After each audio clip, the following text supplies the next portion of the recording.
Welcome to my channel. तो आज की वीडियो में हम पढ़ेंगे वाटर साइकिल के बारे में।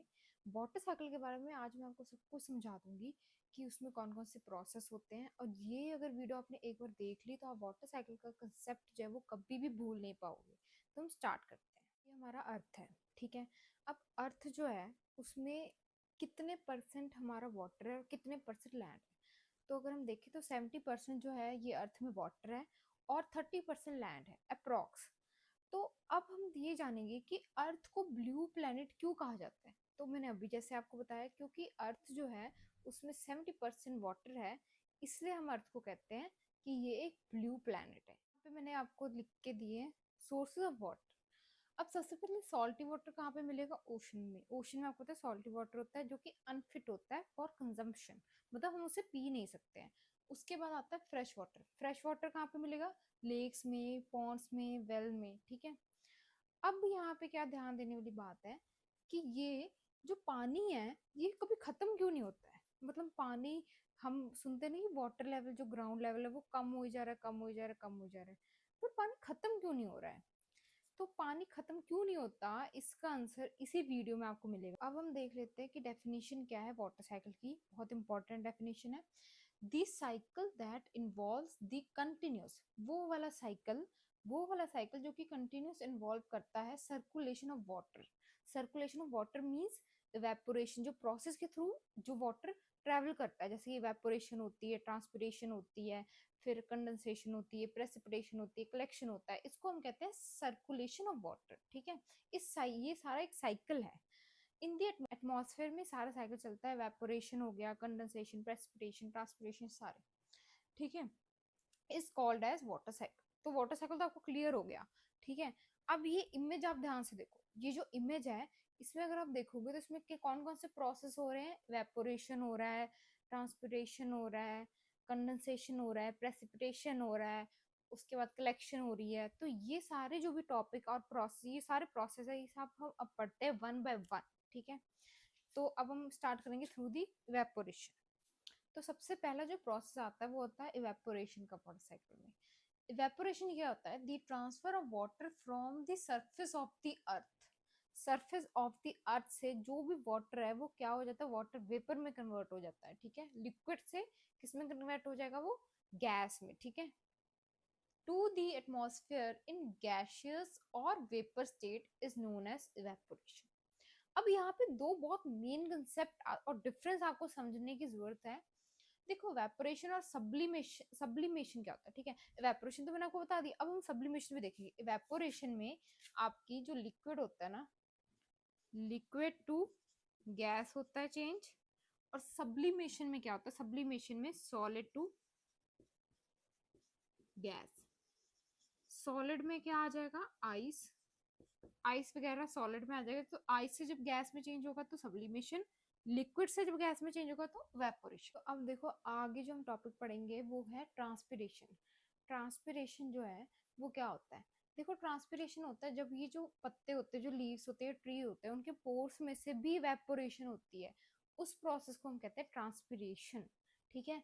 The evaporation of water through minute pores in the leaves of plant is known as transpiration. Clear? बहुत गर्मी हो रखी है यहाँ पे ना, टाइम ही ऐसे चल रहा है, गर्मियों का टाइम है। पर देखो मैं आपको इतनी मेहनत से पढ़ा रही हूँ तो बेटा आपने जरूर पढ़ना है। आप तो चाहे एसी में बैठ के पढ़ो, ठीक है, पर मैडम आपकी आपके लिए कितनी मेहनत कर रही है, ठीक है, क्योंकि मेहनत से ही सफलता मिलती है। आपको भी मेहनत से ही सफलता मिलेगी इन लाइफ। तो मेहनत करने से कभी भी पीछे नहीं हटना है आपने, और हमेशा मेहनत करते जानी है, ठीक है।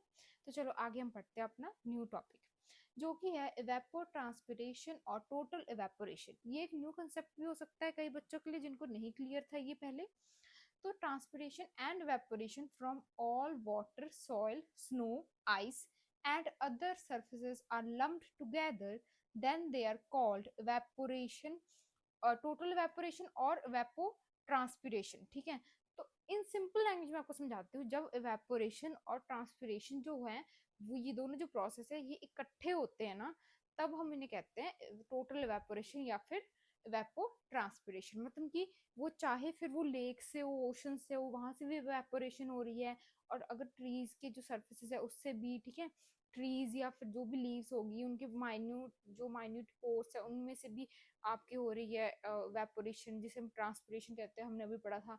तो जब इकट्ठी होती है तो इन्हें हम कहते हैं टोटल वेपोरेशन और वेपोट्रांसपिरेशन। तो ये आपको कंसेप्ट क्लियर हो गया होगा। अब हम आगे बढ़ते हैं, तो हम न्यू टॉपिक पढ़ेंगे, वो है कंडेंसेशन। तो यहाँ पे मैंने क्लाउड बनाया, मतलब ये किससे रिलेट करेगा, to the formation of clouds, ठीक है। इसकी डेफिनेशन क्या है, the process in which water vapour convert it to the liquid state में, जब वाटर वेपर जो लिक्विड स्टेट में कन्वर्ट हो जाता है तो उसको हम क्या बोलते हैं, कंडेंसेशन। So easy. कंडेंसेशन जो है वो बहुत इंपॉर्टेंट पार्ट है, ठीक है, वाटर साइकिल का। क्यों? क्योंकि वो रिस्पॉन्सिबल होता है for the formation of the clouds. ये तीन प्रोसेस है जो कि बहुत इंपॉर्टेंट है, जिसके बीच में डिफरेंस आपको समझना बहुत जरूरी है, ठीक है। सबसे पहले वेपोरेशन। वेपोरेशन क्या होता है, लिक्विड से जब गैस में चेंज होता है तो उसे हम बोलते हैं वेपोरेशन, ठीक है। फिर आता है सब्लिमेशन। सब्लिमेशन क्या होता है, जब सॉलिड से गैस, सॉलिड मीन्स आइस, ठीक है। उसके बाद होता है कंडेंसेशन। कंडेंसेशन जो फॉर्मेशन ऑफ क्लाउड मैंने अभी बताया, तो गैस से लिक्विड में जब चेंज होता है तो उसे हम बोलते हैं कंडेंसेशन। तो आगे हम देखेंगे प्रेसिपिटेशन क्या होती है। प्रेसिपिटेशन सिंपल लैंग्वेज में अगर आपको बताऊं तो होती है रेन, ठीक है। जैसे कई बार हम बोलते हैं ना गड़े पड़ रहे हैं, गड़े क्या होते हैं, हेल, उनको हम कहते हैं हेल इंग्लिश में, स्नो आपको पता है, और रेन। जब ये तीनों चीजें जब आसमान में से गिरती है तो सिंपल लैंग्वेज में कहते हैं प्रेसिपिटेशन। तो इसकी डेफिनेशन देख लेते हैं। Precipitation is the process in which water is released from the clouds. Clouds में से वाटर रिलीज हो जाता है in the form of rain की फॉर्म में हो सकता है, स्नो की फॉर्म में हो सकता है, हेल की फॉर्म में हो सकता है, ठीक है। उसके बाद कलेक्शन। कलेक्शन में बहुत इजी टॉपिक है, ठीक है। Collection of water in the water bodies is known as water cycle. जो वाटर कलेक्ट हो जाता है वाटर बॉडीज में उसको हम क्या बोलते हैं, कलेक्शन। तो ये सारे जो प्रोसेस है ये कंप्लीट हो गए, वाटर साइकिल पूरा कंप्लीट हो गया, मैंने आपको अच्छी तरह से समझा दिया है। और ये जो डायग्राम मैंने आपको स्टार्टिंग में दिखाया था, मैं दोबारा दिखा देती हूँ। ये वाला डायग्राम, जो ये वाला डायग्राम है, ये अगर आप बनाओगे ना, अगर आप कोई भी जैसे क्वेश्चन अगर आपके एग्जाम में आ गया वाटर साइकिल का, आपने ये वाला डायग्राम बना दिया, तो आपको पक्का है कि फुल मार्क्स मिलेंगे ही मिलेंगे। अगर आप जितना मैंने समझाया वो लिख के आओगे, प्लस अगर आप डायग्राम भी बनाओगे, तो आपके उस क्वेश्चन में आधा मार्क्स भी नहीं कर सकता, फुल मार्क्स आपको मिलेंगे। इसलिए ये सारा जो मैंने लिखा है ये आप एक बार दोबारा देख लो, रिवाइज कर लो। और ये टॉपिक यहीं पे खत्म होता है। आई होप आपको ये वीडियो अच्छी लगी होगी। अच्छी लगी होगी तो लाइक शेयर सब्सक्राइब जरूर करना। Thank you.